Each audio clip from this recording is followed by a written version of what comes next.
Hey guys, it's Krista here, and this is another round of 10 tips, 10 days about startups. Yes, that's right, we're already on tip number 6, which means we have come halfway through the 10 tips to getting you set up as a business owner.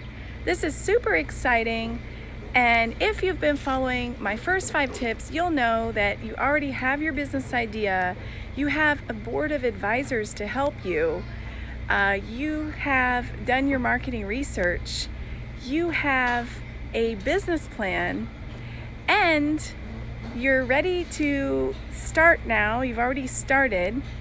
So between tip 5 and 6, what I'd like to advise is that you let some time go by, because in tip number 5, you will be starting your business wherever you're at, right? Whether you need to continue working full-time or you can afford to go all in, you have gotten started. And so between tips 5 and 6, what I'd like to see is some time go by, ideally 3 to 6 months. More than that, I don't want time to go by. I think that's more than enough. But after 3 to 6 months, you should have a very good idea of who are your first customers. And this is the moment where we're going to do something similar to what we did in step number 3, which is the marketing research. So when we're going about doing marketing research, we figure out what are competitors, what are they doing, who's out there, and what are they offering and all that. Well, now you've been doing it. So now we're going to take a similar approach, and we're going to ask our existing customers, and at this point, hopefully not, but maybe you'll even have past customers. And you're trying to solicit feedback. And what I want you to do is set up a series of virtual coffees with them or in-person coffees, because getting their feedback is worth paying for their coffee or even splurging on a free lunch, depending on how valuable this customer is to you. And what we're going to do is we're going to solicit a bunch of comments. We want to know, what did they love working about with you, and what were the things that they wish you would have offered to improve the service even more, and what are the things that kind of disappointed them or they didn't really like so much. And the more honest and complete feedback you can get, the better.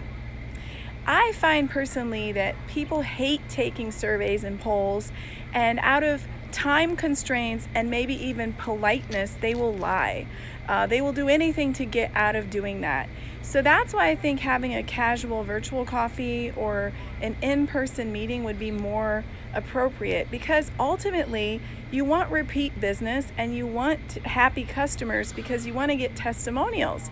So tip number 6 is about checking in with your current clients or your previous clients that you have gained over the past 3 to 6 months, learning all about what you're doing right and what they think you could do better, and then taking that information to define your secret sauce.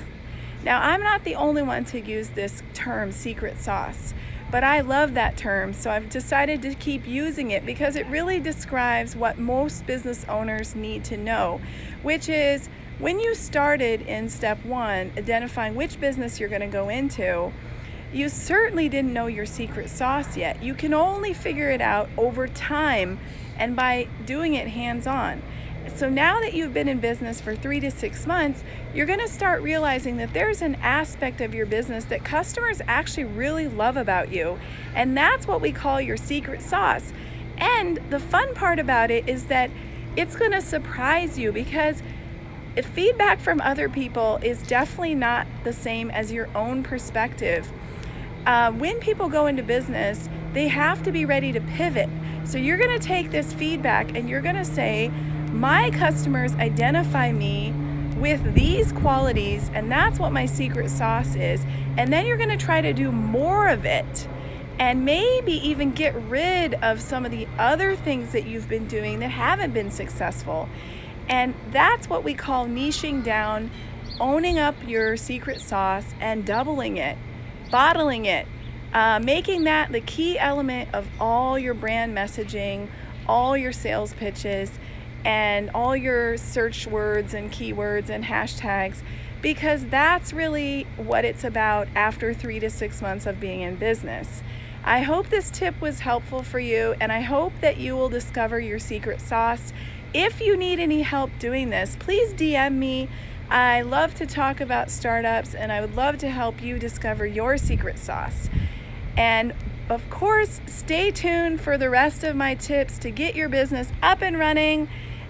Here's to your success. Have a great one. Bye.